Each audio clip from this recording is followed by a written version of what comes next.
Si las puertas se te han cerrado, recuerda que siempre hay una puerta abierta para ti. Puerta Abierta, un programa con el doctor Guillermo Torres.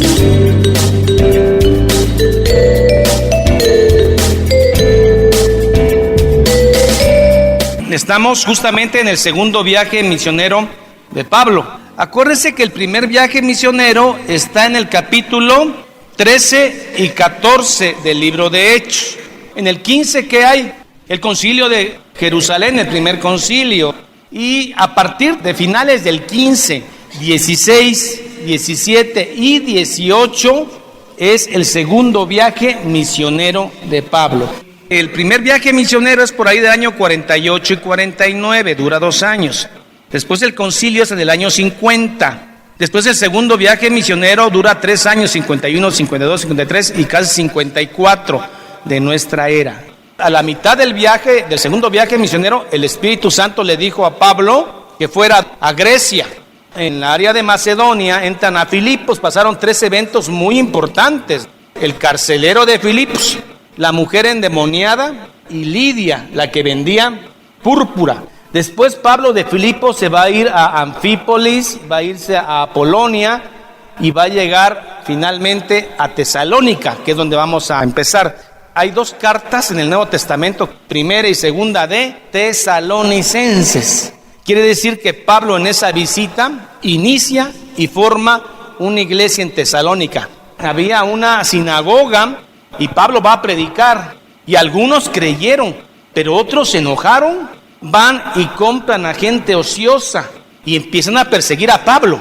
Los hermanos entonces toman a Pablo y lo envían a Berea. En Berea Pablo llega y predica. La gente de Berea va a las escrituras y dice: ¿será cierto lo que dice este apóstol? Y esta misma turba sigue a Pablo a Berea y lo empiezan a acosar. Aparece un hermano que es Jasón. Jasón es el que le da el hospedaje a Pablo y a otros hermanos.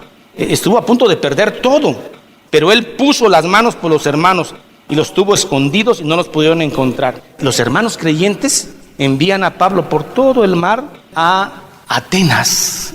Ahí están los estoicos, ahí están los epicúreos, los socráticos. Ellos estaban listos para discutir con cualquiera que viniera.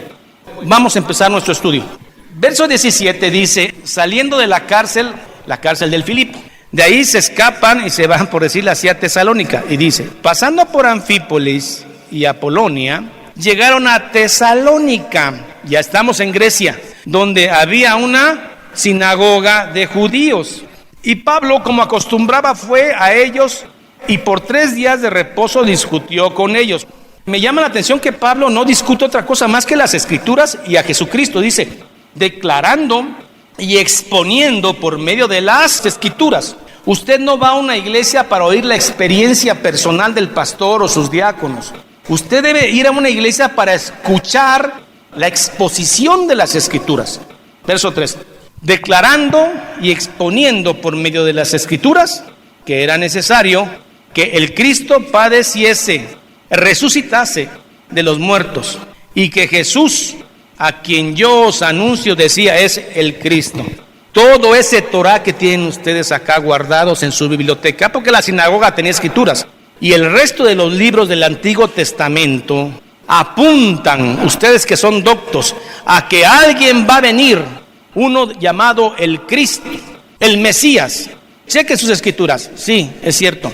Pues déjeme decirle que ese Cristo ya llegó y fue crucificado en Jerusalén.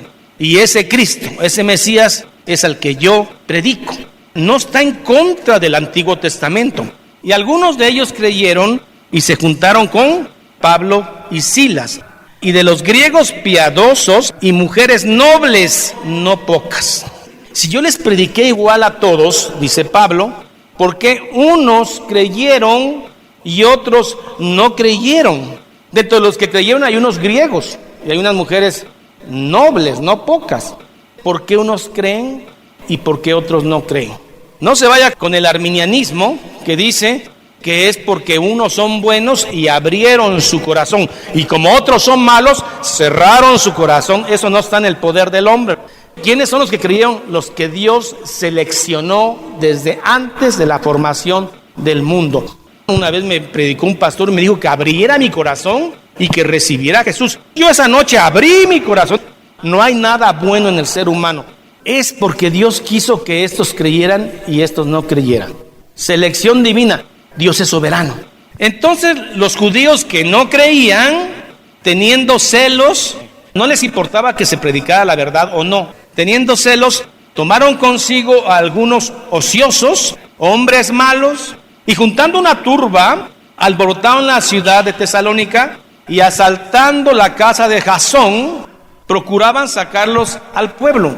Pero no hallándolos, trajeron a Jasón y a algunos hermanos ante las autoridades de la ciudad, gritando: estos que trastornan el mundo entero, también han venido acá. En un sentido, el creyente, el cristiano, cuando predica el evangelio, trastorna al mundo, porque el mensaje que nosotros llevamos es sobrenatural. Todas las religiones quieren decir algo y finalmente Dios lo dice a través de Jesús. En esto se reduce todo. 1, amarás a Dios por sobre todas las cosas. 2, amarás a tu prójimo como a ti mismo. Si estos 2 mandamientos se cumplieran a partir de hoy, este mundo cambiaba hoy, porque usted no haría nada en contra de su hermano, porque usted lo amaría. El mensaje de Cristo es sobrenatural. Hablar del perdón, hermano, es sobrenatural. Cuando Jesús le dice, si un romano te dice que camines una milla con él cargando su carga, camina la milla y regálale otra milla. Es un mensaje sobrenatural, porque va en contra de la naturaleza humana, que es egoísta. El evangelio de Cristo trastoca.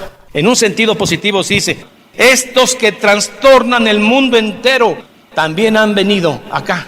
¿Quiénes trastornaron el mundo entero hace 2000 años? Los creyentes en Cristo, listos para morir en las fauces de los leones, listos para ser quemados como antorchas, pero no negar a su maestro. Trastornaron el mundo. Por eso la gente dice: ya le lavaron el cerebro, ya no piensa igual, no actúa igual. ¿Qué te hicieron? Tropezadero para los judíos y locura para los gentiles. Esto es el evangelio. A los cuales Jasón ha recibido, y todos estos contravienen los decretos del César, diciendo que hay otro rey, Jesús. Para los romanos, el César era casi un dios. Cuando los cristianos empiezan a anunciar que hay otro rey, la gente dice: bueno, aquí el único rey es César. ¿Por qué están anunciando que hay otro rey? Verso 8. Y alborotando al pueblo y a las autoridades de la ciudad, oyendo estas cosas, pero obtenida fianza de Jasón y de los demás, los soltaron. Jasón no pagó una fianza económica, dio su palabra de que Pablo no estaba trastornando la ciudad y además que ya se iba. Y los soltaron. De Jasón no sabemos más que lo que la Biblia dice, que es bien poquito.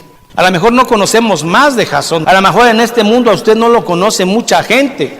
No importa. Lo importante es que Dios conozca el nombre de usted perfectamente.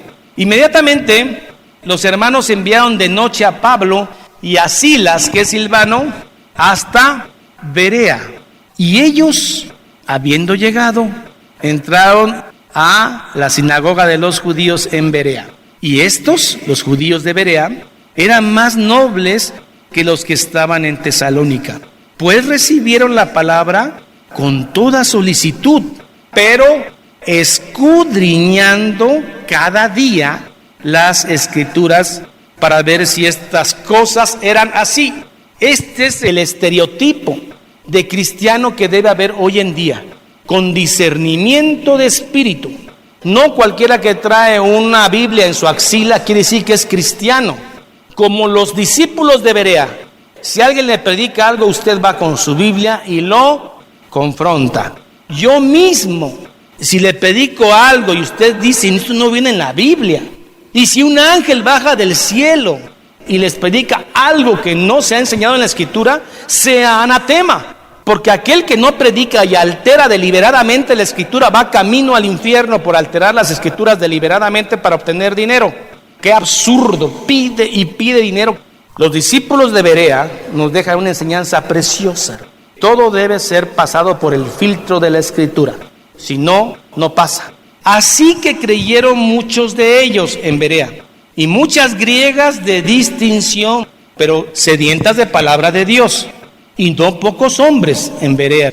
Cuando los judíos de Tesalónica supieron que también en Berea era anunciada la palabra de Dios por Pablo, fueron allá y también alborotaron a las multitudes. Pero inmediatamente los hermanos enviaron a Pablo que fuese hacia el mar, y Silas y Timoteo se quedaron allí. Verso 15, y los que se habían encargado de conducir a Pablo le llevaron a Atenas, y habiendo recibido orden para Silas y Timoteo, mientras Pablo estaba esperando en Atenas a que llegara Silas y Timoteo, Pablo empieza a recorrer la ciudad de Atenas y se da cuenta de la gran idolatría que había. Y dice que el espíritu de Pablo se enardece. Tanta gente entregada a la idolatría. Por ahí donde va caminando, observa un santuario. Eran inteligentes pero religiosos. Al Dios no conocido. Toda la mitología griega estaba ahí. Todo tenía Dios. Afrodita, la diosa del amor. Hermes. Por si se nos escapa un Dios, al Dios no conocido. Y Pablo de ahí agarra. De hecho es el punto de contacto con el que empieza su discurso. Va a citar a varios poetas griegos. Dice, verso 16, mientras Pablo los esperaba en Atenas, su espíritu se enardecía viendo la ciudad entregada a la idolatría. Así que discutía en la sinagoga con los judíos piadosos. Había sinagoga en Atenas. Y después de discutir en la sinagoga, se iba a meter en el mercado, en la plaza. Pablo tenía dos públicos, un público judío y un público griego, gentil. Y algunos filósofos de los epicúreos y de los estoicos disputaban con él. Epicuro nació en esta pequeña isla, en Samos. A los epicúreos se le conoce con esta frase: comamos y bebamos, porque mañana moriremos. Con eso usted se da cuenta que eran hedonistas, amaban el placer. Pero ya estudiando más de Epicurio, él estaba en contra de todo consumismo. Para él la mayor riqueza era la amistad. Su filosofía fue después malentendida y muchos de sus discípulos se dedicaron solamente al placer. Con ellos empezó a discutir Pablo. ¿Quién es el otro grupo? Los estoicos, los que hay que aprender a sufrir. Que ellos querían llegar a un poder de la mente donde ya nada les perturbara. Y algunos filósofos de los epicúreos y de los estoicos disputaban con él. Y unos decían, ¿qué querrá decir este palabrero? O sea, no querían oír la verdad. Y otros, parece que es predicador de nuevos dioses, bienvenido sea, queremos más. Porque les predicaba el evangelio de Jesús y de la resurrección. Y tomándole le trajeron al Areópago, diciendo, ¿podremos saber qué es esta nueva enseñanza de la que hablas? Pablo se pone en Éfeso, en el Areópago, solito, con una multitud, lista para escuchar. Pablo pudo haber hecho alguna cosa, tratar de quedar bien con ellos, como mucho predicador quiere, quedar bien con las multitudes. No, Pablo predica directamente el evangelio. Y tomándole le trajeron al Areópago, diciendo, ¿podremos saber qué es esta nueva enseñanza de que hablas? Pues traes a nuestros oídos cosas extrañas. Queremos pues saber qué quiere decir esto. Todos los atenienses y los extranjeros residentes allí en ninguna otra cosa se interesaban sino en decir o en oír algo nuevo. Mucha gente actualmente está queriendo escuchar algo nuevo, pero no está queriendo saber la verdad ni escuchar la verdad. Quiere algo nuevo solamente. Por eso es importante el discipulado, porque en el discipulado se filtra la gente. Imagínense a Pablo en el Areópago, solito, frente a una multitud intelectual. Entonces Pablo, puesto en pie, en medio del Areópago, dijo, 2 puntos, varones atenienses, en todo observo que sois muy religiosos, porque pasando y mirando vuestros santuarios, tenían muchos, hallé también un altar en el cual estaba esta inscripción, 2 puntos y con letra mayúscula. Había un santuario que decía, al Dios no conocido, también lo adoramos, por si se nos escapa uno. Al que vosotros adoráis, pues, sin conocerle, es a quien yo os anuncio. Pablo logró encontrar un punto de contacto con los griegos y todo empieza a ir muy bonito porque hasta ahí les va gustando a los griegos. Al que vosotros adoráis, pues sin conocerle, es a quien yo os anuncio. 24. Pero nada más que este Dios, el Dios que hizo el mundo y todas las cosas que en él hay, siendo Señor del cielo y de la tierra, millones y billones y billones de estrellas. Y dice la Biblia que Dios conoce el nombre de cada una de ellas. Pues ese Dios que hizo el cielo y la tierra no habita en templos hechos por manos humanas. Los dioses de ellos sí habitaban en templos y necesitaban que los alumbraran, le pusieran sus veladoras, tuvieran su día para recordarlos, los cargaban, los sacaban, hacían su procesión, porque eran muy religiosos. Pero al Dios que yo les anuncio no habita en esos santuarios y en templos hechos por manos del hombre.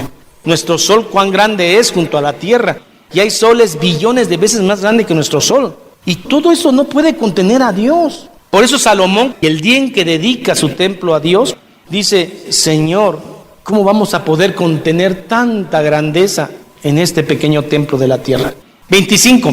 Ese Dios que le predico ni es honrado por manos de hombres, como si necesitase de algo, pues Él es quien da a todos vida, aliento y todas las cosas. De Él proviene todo. Dice el Salmo que toda bestia del campo es de Él, hermano. Usted es de Dios, comprado por la sangre de Jesucristo. Verso 26. Y de una sangre, Adán, y de una sangre ha hecho todo el linaje de los hombres, para que habiten sobre toda la faz de la tierra, y les ha prefijado el orden en los tiempos y los límites de su habitación. Los griegos pensaban que eran de un linaje especial. Eran hombres físicamente hermosos y mujeres físicamente hermosos. Eran muy homosexuales. Además de bien parecidos, eran inteligentes. La filosofía nace en Grecia. Ellos se creían de un linaje superior. Y Pablo les dice que de un solo hombre, Adán, viene todo el linaje, todos los hombres. En la época de esclavitud, hasta pensaban que los negros no tenían alma. Pero la Biblia dice que de un solo linaje viene toda la humanidad. Habla de Adán. Entonces está prohibido que usted se sienta superior a otro o que se sienta inferior. Está prohibido. Y de una sola sangre ha hecho todo el linaje de los hombres, para que habiten sobre la faz de la tierra. Y les ha prefijado el orden de los tiempos y los límites de su habitación. Está diciendo Pablo que Dios mismo dio los lugares. En África, la raza negra; en Europa, la raza sajona. Dios es el que ha prefijado los límites de nuestra habitación. Se puede entender de la siguiente manera: ¿hasta cuándo vamos a morir? Dios ha prefijado los límites de nuestra habitación. Verso 27. Para que busquen a Dios, si en alguna manera, palpando, puedan hallarle, aunque ciertamente no está lejos de cada uno de vosotros. Para los griegos estaba difícil, pero dice, aunque sea a ciegas, palpando, se puede encontrar a Dios, porque Dios está cerca. Verso 28. Son palabras de uno de sus poetas. Porque en Él vivimos y nos movemos y somos. Esto viene de una mente griega. En Él vivimos, nos movemos y somos. Sin Él morimos. Como algunos de vuestros propios poetas también han dicho. Y esto cita a otro poeta, se ve que conocía la literatura griega. Porque linaje suyo somos. Lo que Pablo va a decir en el siguiente versículo es esto: si somos linajes de Dios, venimos de Dios, ¿cómo Dios puede ser menor, puede ser menos para que lo alumbremos, lo paciemos, lo carguemos? Dios no puede ser menor que nosotros. Siendo pues linaje de Dios, no debemos pensar que la divinidad sea semejante a oro, plata o piedra o escultura de arte y de imaginación de hombres, porque esos idolitos necesitan ser cargados. Dios no necesita de eso. Dice, o piedra, escultura de arte y de imaginación de hombres. Pero Dios, habiendo pasado por algún tiempo los tiempos de esa ignorancia, ahora manda a todos los hombres en todo lugar que se arrepientan. Cuando Adán y Eva pecaron, ¿qué creen que merecían? La paga del pecado es muerte. La ira de Dios se revela, dice Romanos, contra todo el pecado. Lo correcto es que Dios matara, quitara de la faz de la tierra a Adán y Eva. Pero Dios contiene su ira. Viene un tiempo en que Él pone la promesa, que es su Hijo, porque su Hijo quita el pecado del mundo. Cuando Jesús es crucificado, dice la Biblia, que la ira de Dios contra el pecado quedó satisfecha. Porque Dios Padre es un Dios santo y Dios estaba en contra del pecado de todo el mundo. Por eso dice Pablo, pero Dios, habiendo pasado por algún tiempo por alto los tiempos de esa ignorancia, ahora manda a todos los hombres en todo lugar que se arrepientan a través de Jesucristo.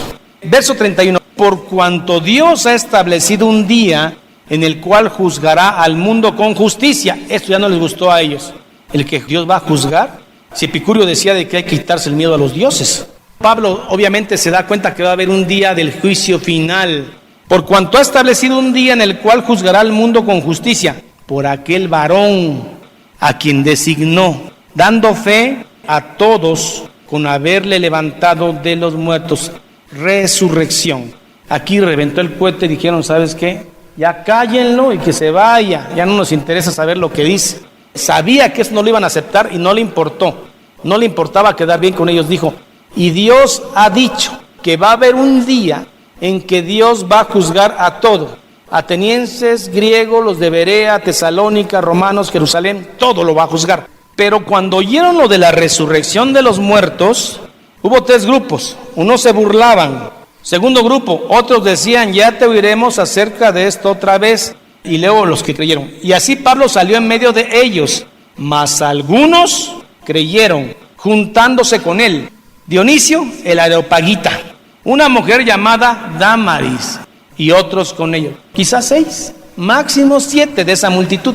Para un predicador de crecimiento esto es un fracaso. He visto predicaciones de gente que dice que en una campaña evangelista 16,000 gentes se han convertido.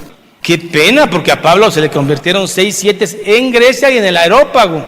Y vaya que se aventó un discurso precioso que usted tiene que predicar, y la conversión la hace el Espíritu Santo. El poder es de Dios, no del hombre. Vamos a decirte, mi Señor, que te amamos. Te pedimos perdón por nuestros pecados, Señor.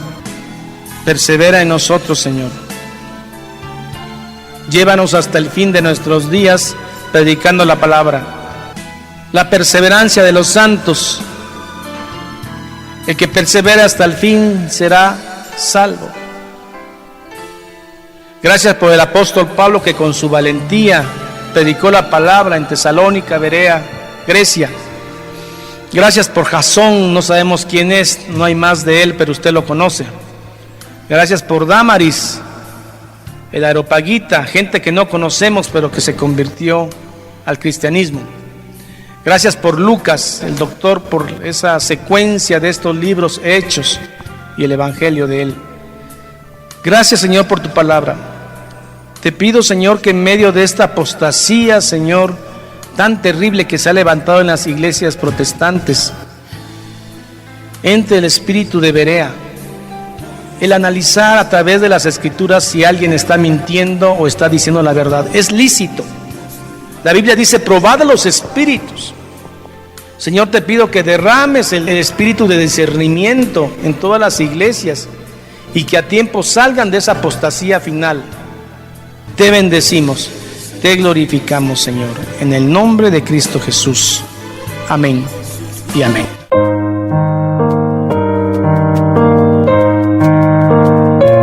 Jehová es mi pastor, nada me faltará. En lugares de delicados pastos me hará descansar. Junto a aguas de reposo me pastoreará. Confortará mi alma. Me guiará por sendas de justicia por amor de su nombre. Aunque ande en valle de sombra de muerte, no temeré mal alguno, porque tú estarás conmigo. Tu vara y tu cayado me infundirán aliento. Aderezas mesa delante de mí en presencia de mis angustiadores. Unges mi cabeza con aceite, mi copa está rebosando. Ciertamente el bien y la misericordia me seguirán todos los días de mi vida, y en la casa de Jehová moraré por largos días. Salmo 23. Esta es la paz que Dios te da a través de su palabra. Busca un grupo de personas que te ayuden a leer e interpretar la Biblia. Te invitamos a escuchar el programa Puerta Abierta con el doctor Guillermo Torres, pastor de la iglesia La Familia de Dios. La Familia de Dios. Todos los días de 9 a 10 de la noche por esta estación y a través de internet www.guillermotorres.com.mx www.guillermotorres.com.mx